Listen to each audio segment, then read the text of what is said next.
నమ్మి చెడిపోయిన వాడు లేడు, మనిషిని నమ్మి బాగుపడినవాడు కూడా లేడు. మనుషులు అన్నవాళ్ళు ఈవేళ మనకు అనుకూలంగా ఉంటారు, కాస్త తేడా వచ్చిందంటే వ్యతిరేకం అయిపోతారు. అటువంటి మనుషులు ఎంతకాలం మనకు ఉపయోగపడతారు ఇక్కడ? అందుకని మనుషుల్ని నమ్మినట్టుగా ఉండాలి. మరి నమ్మకపోతే మళ్ళీ గొడవలు అవుతాయి. అబ్బే నీకంటే ఎవరయ్యా అనాలి ఇక్కడ.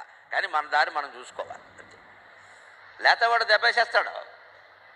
వాడు సంతోషించడం కోసం ఊరికే ఓ డైలాగ్ వదిలే, బలెవరా మీరు లేకపోతే అసలు ఏంటండి ఇది అన్నా అంతే. వాడు సంతోషిస్తాడు అంతే. ఆ మత్తులో వాడిని అలా ఉండను, నీ పని నడిపించుకో అంతే.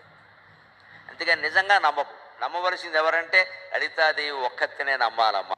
భగవంతుడు కాపాడినట్టుగా మనుషులు ఎవరూ మనని కాపాడలేరు. దేవుణ్ణి నమ్మి చెడిపోయిన వాడు లేడు, మనిషిని నమ్మి బాగుపడినవాడు కూడా లేడు, అనుమానం ఏం లేదు.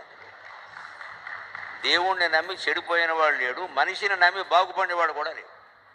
మనుషులు అన్నవాళ్ళు ఈవేళ మనకు అనుకూలంగా ఉంటారు, కాస్త తేడా వచ్చిందంటే వ్యతిరేకం.